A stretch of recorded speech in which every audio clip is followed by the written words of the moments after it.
Hi there! In this GeoSnap, I'm going to show how you can take more control over your map contents using tasks in ArcGIS Pro. Let's take a look. In this Pro project, I have neighborhood boundaries and building footprints. And I have a task set up to edit these buildings in 4 steps. To improve efficiency and provide a more structured map environment, from the Task Designer pane under the Contents tab, here you can establish which layers are visible, selectable, editable, snappable, which are active in the Contents pane, and whether labels are turned on or off for every layer at each and every task step. Let's configure this together.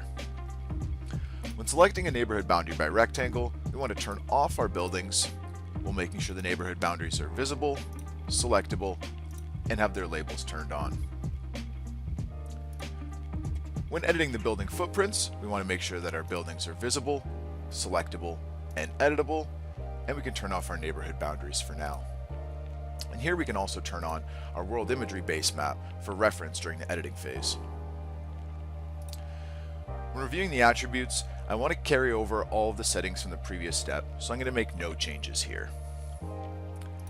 And lastly, when saving edits, I want to make sure that our buildings are visible, our neighborhood boundaries are visible, and we'll turn off our imagery layer to revert back to the previous status. Now let's have a look at how this task runs now that it's all configured.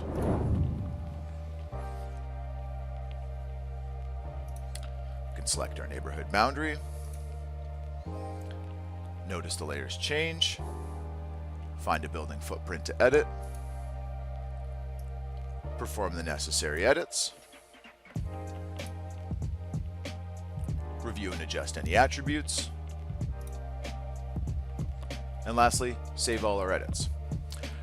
I hope this inspires you to take your everyday workflows and build them into a task to improve efficiency and gain more control over your map environment.